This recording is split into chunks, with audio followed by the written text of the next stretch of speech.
So with your permission, we're going to start with where you were born, go up to today, and then we want to talk about your fourth book, De-escalate. I was Yeah. born in 1950 in Southern California, in affluence, but I was born with many disabilities. I was born partially blind, partially deaf, left-handed, bad teeth, two club feet, couldn't walk until I was 3.5 or 4 years old after multiple surgeries. I was a friggin' mess.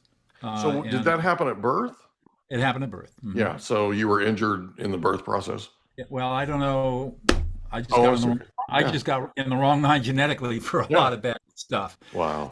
So although I grew up in affluence and my mother and father loved me, in those days nobody knew what to do with a kid like me. Yeah. I mean, it was bad enough that I was left-handed, but the fact that I couldn't see, and they couldn't figure that out until the fourth grade, and that I was 2 or 3 years developmentally behind everybody else physically because I couldn't walk because of my club feet, created a lot of challenges for me. So it was a pretty rough childhood for me emotionally. Anyways, but I was born, I did get in the right line for brains.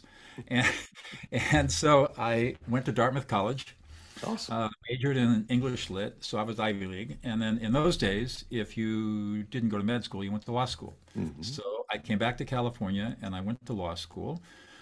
Where? Graduate. I went to McGeorge School of Law, part of University of the Pacific in Okay. Sacramento, California. Okay. Graduated in 77, clerked for an appellate judge for a year, and then went into private practice here in Central California. I joined the firm in September of 78 and tried my first civil jury trial at the end of October of 1978. Wow. You got thrown into the fire fast. That's exactly right. And then my next trial was down your way.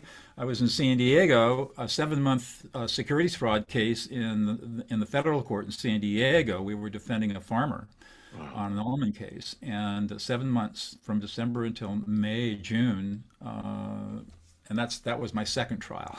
So I learned how to try cases really fast. Yeah, you So did. that's what I did for the next 22 years. And then through a series of events that happened in my life that I won't bore you with, just to keep it short, I ended up making the determination that being a trial lawyer wasn't my calling, even though I was very, very good at it. And I ended up going back to school in mid-career and getting my master's degree in peacemaking and conflict studies. And I left Wow. the practice of law in 2000. I gave my firm a week's notice and walked away from $10 million and became a peacemaker on November 1st, 2000, and started mediating high conflict cases, usually involving lots of money. I worked with some of the largest families, businesses in California where they're having internal conflict of all different kinds.